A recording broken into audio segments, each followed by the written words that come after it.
Magandang araw po sa inyong lahat, mga mahal kong kamundo. Sa lahat po ng mga hindi nag-escape ng ads, sa mga nag-like, sa mga nag-comment, at nag-share ng ating kwentong ito. Maraming salamat po sa inyo. Mga mahal kong kamundo, narito na po ang pagpapatuloy ng ating kwentong ito. Marahan at napapaisip siyang naglakad ng papalapit sa nasabing punong langka kung saan ay natitiyak niyang doon nang gagaling ang nakakaakit na bango ng isang hinog na langka. At nang siya'y nasa mismong harapan na ng punong langkay, papaanong iisang hinog na bunga ng langka lang ang nasa punong ito? Ang nooy nagtatakang tanong ni Mang Delfin sa kanyang sarili habang mariin niyang tinitingnan ang nasabing nag-iisang hinog na langkang nakakabit sa katawan ng punong langka. Ilang sandali pa'y inalis na nga niya ito sa nasabing punong yon at kanyang dinala. Wala sa kanyang isip ng mga pagkakataong yon ang tungkol sa mutya ng langka. Habang kanyang binubuhat ang naturang hinog na langka, wala man akong nakuhang mga gulayin, meron naman akong nakitang hinog na langka. Heto na lang ang aking dadalhin sa asawa ko na nasa aming tindahan sa bayan. Pwede rin itong hati-hatiin at ibenta. Kahit papaano'y kikita kami ng kaunti, ang sabi niya, at mga namumuong binabalak ni Mang Delfin. Pagkarating sa kanilang mismong tahanan at nataong wala roon ang kanyang mga anak, ay maingat na nga niyang inalis sa kaluban ang kanyang itak. Hinugasan niya muna itong maigi sa kanya marahang hiniwa-hiwa at hinati-hati ang hinog na langkang nooy nakapatong na sa kanilang misang gawa sa kawayan at nasa kanilang mismong kusina. At doy, merong nakita o napansing kakaibang bagay sa nasabing hinog na bunga ng langkang yon, itong si Mang Delfin. Dahil, Teka lang, ano ito? Hindi. Totoo ba itong nakikita ko? Ang hinog na langkang ito ay meron lamang nag-iisang buto at kakulay ng isang ginto. Ang nooy namimilugang mga matang pagkakasabi ni Mang Delfin. At upang kanyang masigurong totoo nga ang kanyang nakikita ng mga panahong yon at pagkakataong yon, ay makailang beses niyang kinurap-kurap at kinusot-kusot ang kanyang mga mata. Subalit sa muling pagdilat niya, yun pa rin ang nakikita niya. Hindi pa siya nakontento'y kinurot-kurot niya ng malakas ang kanyang balat sa kanyang kaliwang bisig. At do'y natitiyak na nga niyang totoo ang lahat. At hindi siya nananaginip lamang. Hinawakan niya at iniangat ang nasabing nag-iisang buto ng hinog na langka at naging kakulay ng ginto. At doy, imposible ito, Diyos ko. Ano bang klaseng misteryo, hiwaga o kababalaghan ba ito? Ang butong ito ng langka ay papaanong naging sintigas ito ng buhay na bato at may kabigatan? Ngayon lamang ako nakakita ng ganito. Hindi kaya totoo ang mga kwentong ikinikwento sa akin ni Mang Beltran? Kung magkaganoon ay, ang muli niya pang sabi at tanong sa kanyang sarili. Pagkatapos noy, inihanda na nga niya ang kanyang sarili habang hindi pa rin mawala-wala sa kanyang isip ang mga kataga at mga katanungang kung totoo nga ba talaga ang mutyang galing sa bunga o hinog na langka. Nagbihis siya ng maayos na kasuotan matapos niyang punasan ang kanyang buong katawan. Kasunod ay dinampot na nga niya ang mutyang buto ng langkang. Ipinatong niya sa isang malinis na tela at kasalukuyang noy makikitang nasa misang kawayan at dahan-dahan niya itong inilagay sa kanyang kaliwang malalim na bulsang pantalong suot at ang hinog na langkay inilagay niya sa isang malinis na sakong lalagyan matapos niya itong ibalot sa isang plastik. At habang siya'y kasalukuyan ng makikita ng naglalakad na papuntang tahanan nila Mang Juan na isa sa kanyang kabaryo, at bitbit niya ang maliit na sakong may lamang hiniwa-hiwang langka upang magpaalam kay Mang Joaquin na kanyang aarkilahin ang kanyang sariling pag-aaring bangkang dimotor upang sana'y pumuntang bayan ay meron siyang kakaibang nararamdaman sa kanyang sarili. Ang pakiramdam na nooy nagbigay sa kanya ng kilabot, pagtataka at mga namumuong mga katanungan sa kanyang sarili sa dahilang, hindi, ano ito? Bakit bigla na lamang na uminit ang pakiramdam ko at parang nagmumula ang init sa aking kaliwang bulsa. Sa buto ng langka. Dito nagmumula ang kakaibang init na ngayon aking nararamdaman. Ang nahihintakutan at nagtatakang tanong niya sa kanyang sarili habang nooy hawak ng kanyang kaliwang kamay ang buto ng langkang. Ang buto ng langkang nasa loob ng kanyang kaliwang malalim na bulsang pantalon, at ang kakaibang init na yun na kanyang nararamdaman sa kanyang buong katawan ay pilit niyang hindi ipinahahalata yun. Sa nooy kaharap niyang si Mang Joaquin. Nagpaalam siya sa kanya at sa kabutihang palad ay, Ganoon ba, Delphin? Siya, sige. gamitin mo na ang aking bangka at huwag mo na akong bayaran. Ang sabi sa kanya ng kanyang kaharap, ang isang sabongero sa kanilang bayan at usap-usapang merong pampaswerteng ginagamit o matatawag na mutyang. Ikinakarga sa kanyang mga manok panabong, si Mang Juan ay kabilang sa mga taong kung tawagin ay isang mabuting sabongero. At isa si Mang Delphin sa makapagpapatunay noon. Makailang beses niya pang kinulit at pinilit itong si Mang Juan na ibigay sa kanya ang kanyang upa para sa kanyang sariling bangkang kanyang gagamitin. Ngunit nabigo siya dahil sa ito'y nanindigang ipapagamit o kanyang ipapahiram kay Mang Delphin ang kanyang sariling pag-aaring bangkang dimotor, kung kaya't ay nahihiya siyang nagpaalam at nagpasalamat sa kanya o kay Mang Juan. Subalit nang akma na sana siyang tatalikod sa nooy nakangiting sa bongerong si Mang Juan, nang bigla niyang naalala ang kanyang bitbit na sako at ang nilalaman noon, at do'y maayos at masaya niyang sinabi kay Mang Juan ang mga katagang, Tatang Juan, meron po pala akong dalang hinog na langka rito. Ito po, bibigyan ko po kayo. Baka po gusto niyo po o ng inyong mga apo. At saka ni Nanang Kuring. Binigyan niya ng mga ilang hiwa ng langka si Mang Juan, at kagaya niya nagpasalamat ito sa kanya. Subalit, Teka lamang, Delphin. Maaari bang magtanong sa'yo? Kung okay lang ba sa'yo?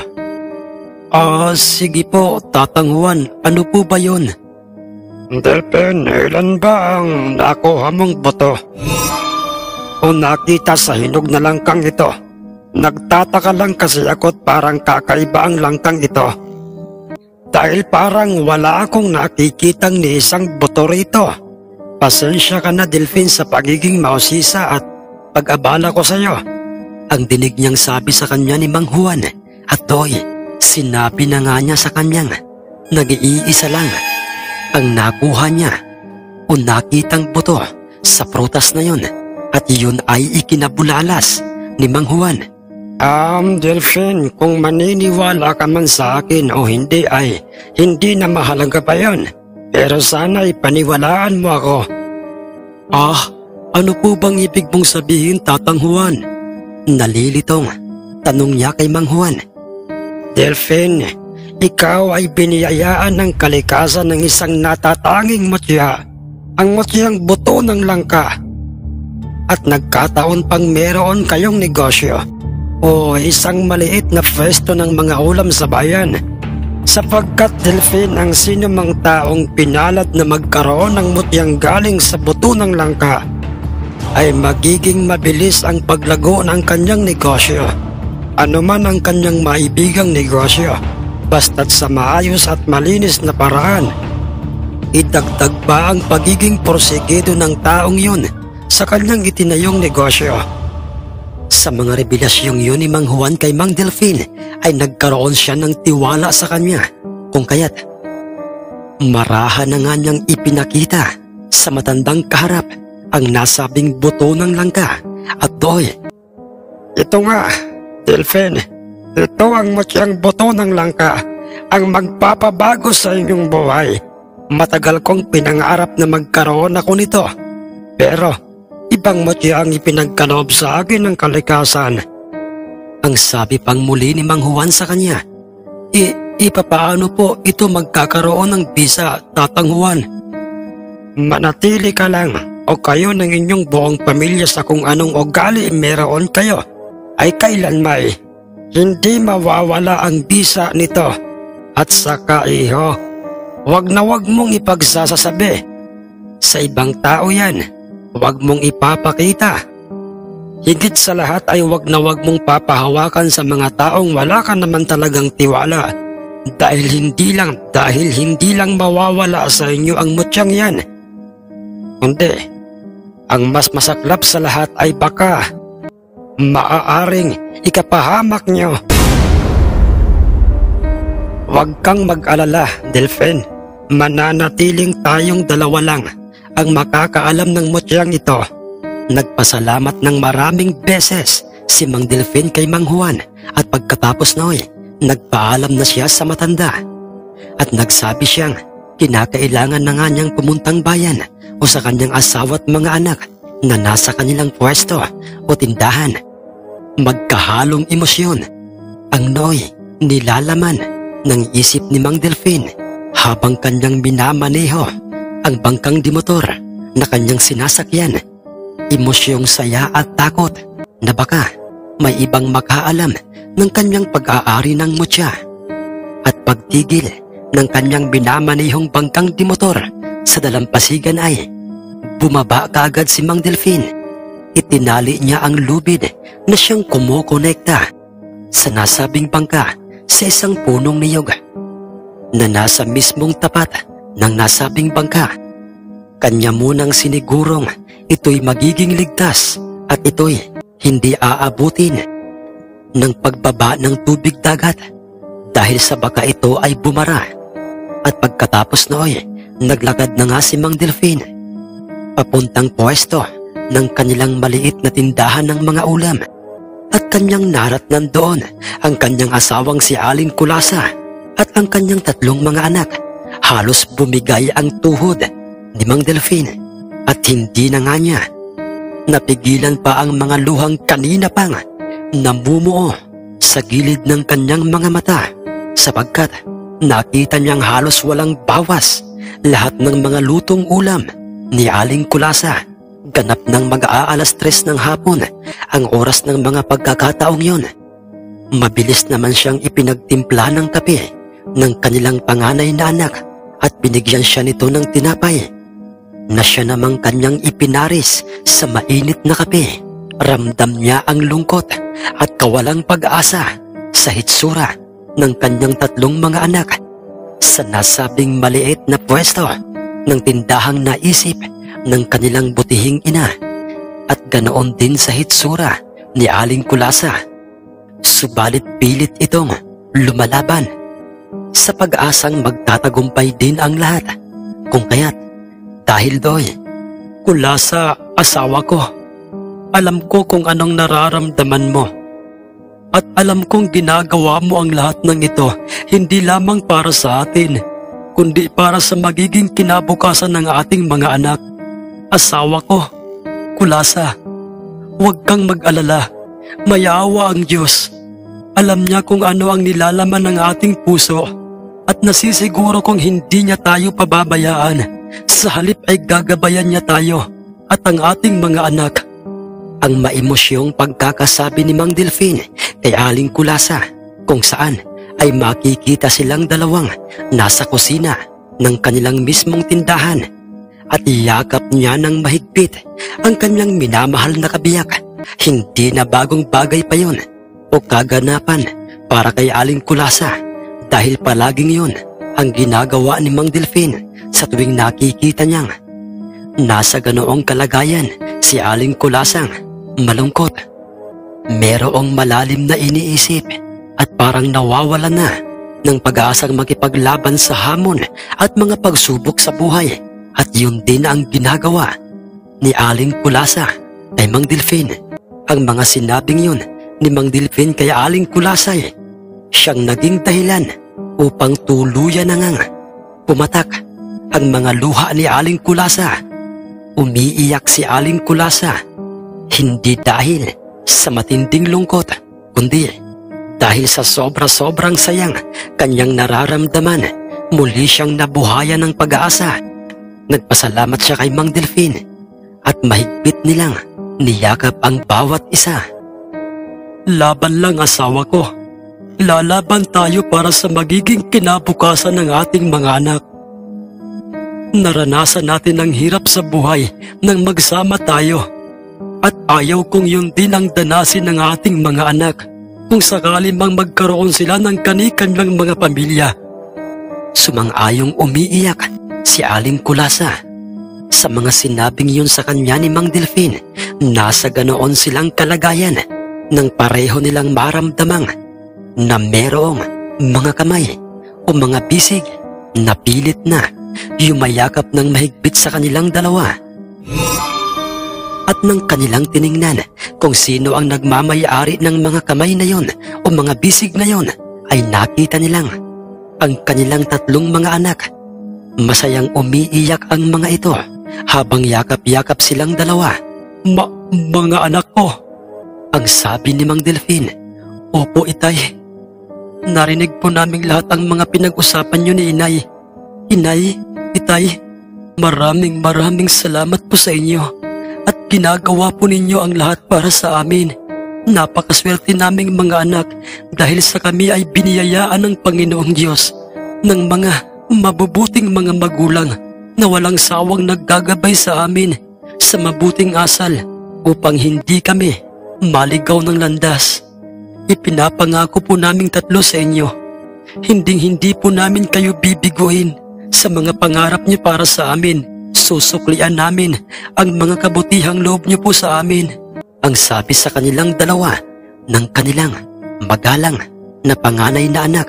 Ng sandaling yon, habang nasa ganoon silang kalagayan, ay may kakaibang positibong enerhiyang nararamdaman sa kanyang sarili itong si Mang Delfin.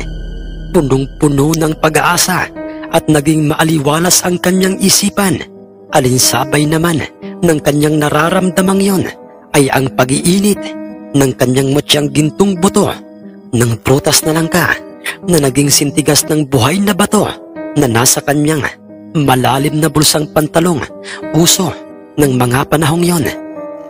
At pagkatapos ng maimosyong tagpong yon, ay magkakasama silang lahat na naglakad sa kanilang tindahan. At doon sinabi sa kanilang lahat ni Mang Delfin ang mga katagang, mga anak, mula sa asawa ko, atin munang pansamantalang isara bukas ang ating pwestong ito dahil sa bukas ay araw ng linggo. Magsisimba tayong lahat dito sa bayan. Lunes ng umaga na tayo magbubukas dito. Masasayang sumagot ng pagsang-ayon kay Mang Delfin ang kanyang pamilya.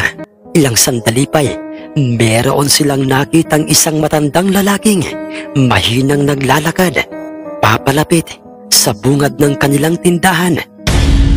Sa ayos at hitsura ng nasabing matandang lalaking yon, ay masasabi talagang kapos din ito sa buhay.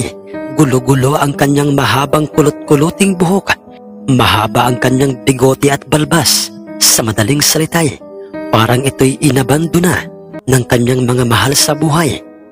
Nakikilala mo ba ang matandang lalaking yan, asawa ko? Ang tanong ni Mang Delfin kay Aling Kulasa. Mabilis namang sumagot sa kanya si Aling Kulasa at sinabi nitong hindi. At noon lamang niya nakita ang nasabing matandang lalaking yon. Samantalang si Mang Delfin ay nagtataka at bigla siyang kinilabutan ng mga pagkakataong yon dahil sa habang nakikita niyang papalapit sa kanila ang naturang matanday, ramdam niya ang paunti-unting pag-init ng kanyang sariling pag-aaring mutyang buto ng langka at inisip niyang, anong ibig sabihin ng pag-init ng aking mutya? Hindi. Ibig bang sabihin nito'y hindi ordinaryong tao ang matandang ito? Hindi. Hindi kaya isa siyang aswang na katulad ng mga naririnig kong mga kwento na kapag uminit ang isang mutya ay may aswang na paparating. Hindi. Hindi maaari ito. Ang pamilya ko. Ang nooy sabi ni Mang Delfin sa kanyang sarili.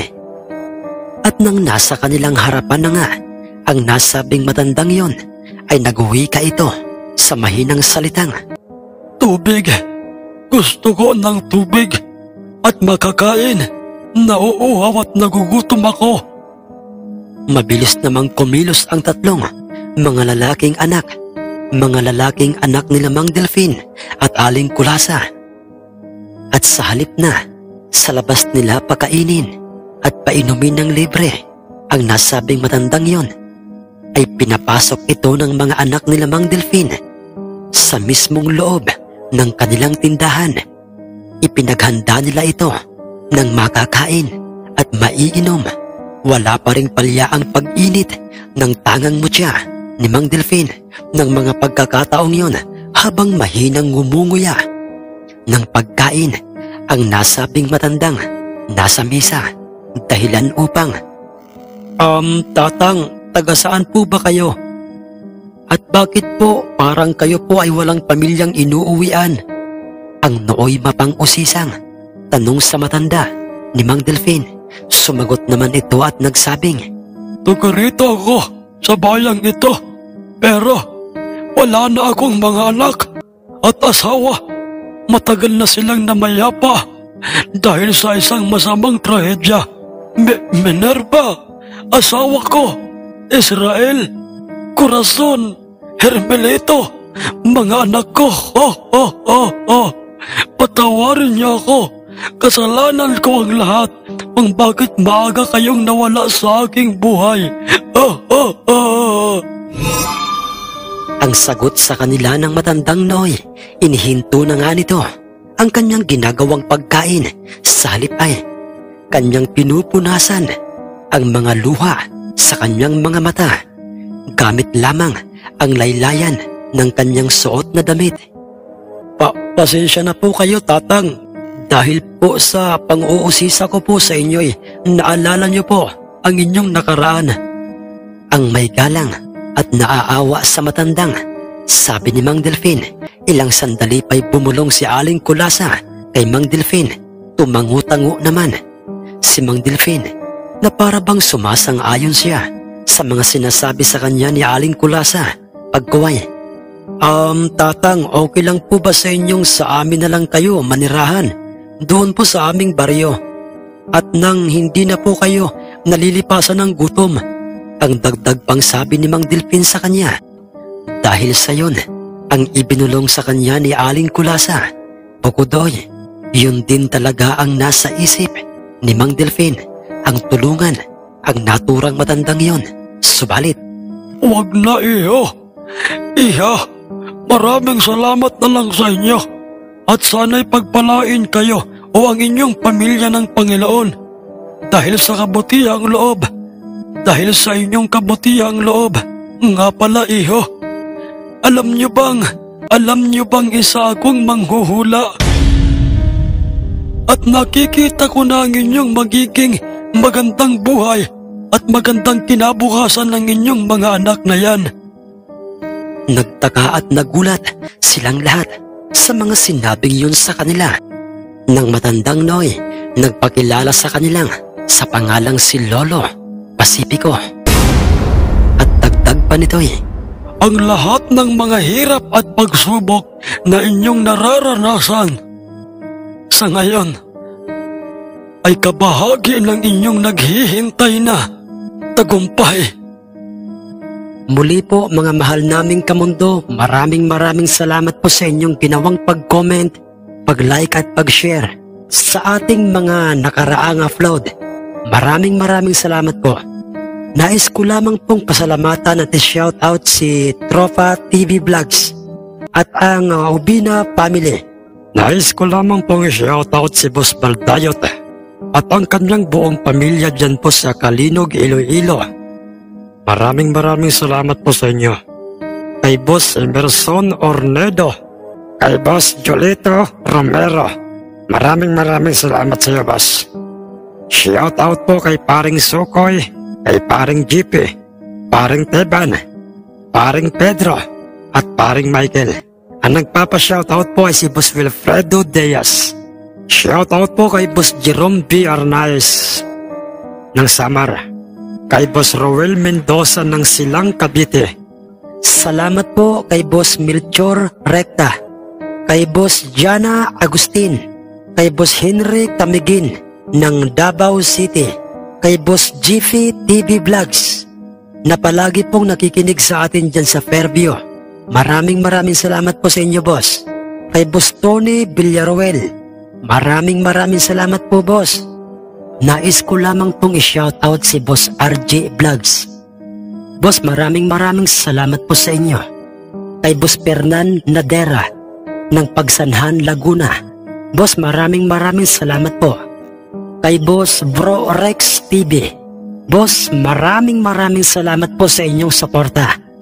Kay Boss Maita Alutaya. Boss, maraming salamat po sa inyo. Shoutout po kay Boss Ronaldo Osoleta. Boss, maraming salamat po.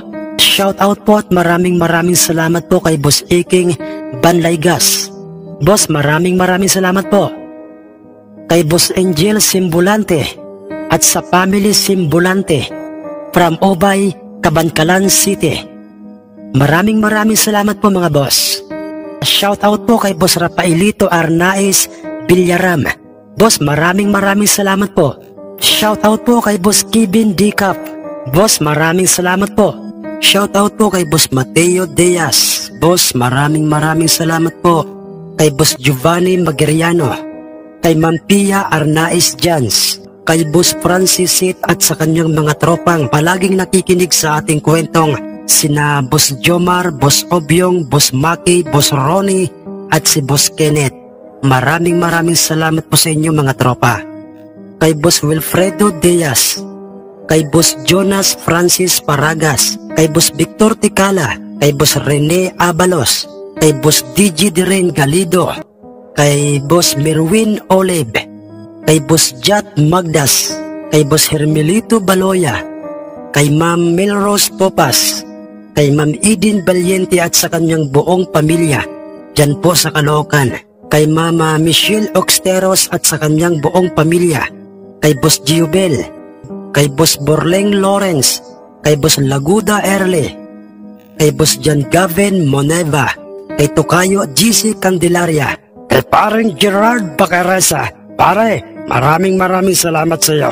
Kay Kuya Erms Whitey, kay Boss Nora Abbas, kay Boss Iga Norquewa, kay Boss June Alcantara, kay Boss Rolly Bangkaya, kay Boss Ronilo Romo, kay Boss Silvania 69 Gaming, kay Boss Angelo Crelego, kay Ma'am Ginaline Bersosa, kay Tol Jimmy Ray at sa kanyang channel na ang Mahiwagang Baston, sa aking darling na si Ma'am Chris Apple, kay Boss Mark de la Cruz, kay Boss John Hiccup, kay Boss G. Samudio, kay Boss Gerald Bacolod, kay Boss Malvin Esguera, kay Ma'am Janly Carte, kay Ma'am Rosie de Mesa, kay Boss Amer, kay Ma'am Resel Grato, kay Boss Sigma, kay Ma'am Jocelyn Bregente, kay Boss Guillermo Banaga, kay Boss Julie Rovion Paliana, kay Boss Louie Orolpo, kay Boss Solomon Villeta, kay Boss Patrick Hernandez dyan po sa Candabong, Alcantara, Cebu, kay Boss Joey Earl, kay Boss Jik Alcala at sa kanyang anak na si Jakia Mata, kay Boss Emiliano Rapolos, kay Ma'am Pay Diaz, kay Boss Edwin Duran, kay Boss Nelson Enfleo, kay Boss Giovanni Almanon, kay Boss Feli Rivera Remundo, kay Boss Chit Bayot, kay Ma'am Milit Mayo Kaskayan, kay Boss Lenar Elfas, dyan po sa Bicol. Shoutout po sa inyo, boss. Kay Boss Efren Abadiano, kay Boss Sammy Baklas, kay Boss Gavin Neras, kay Boss Chris Batok, kay Boss Rodilio Ledesma, kay Boss Backyard Breeder,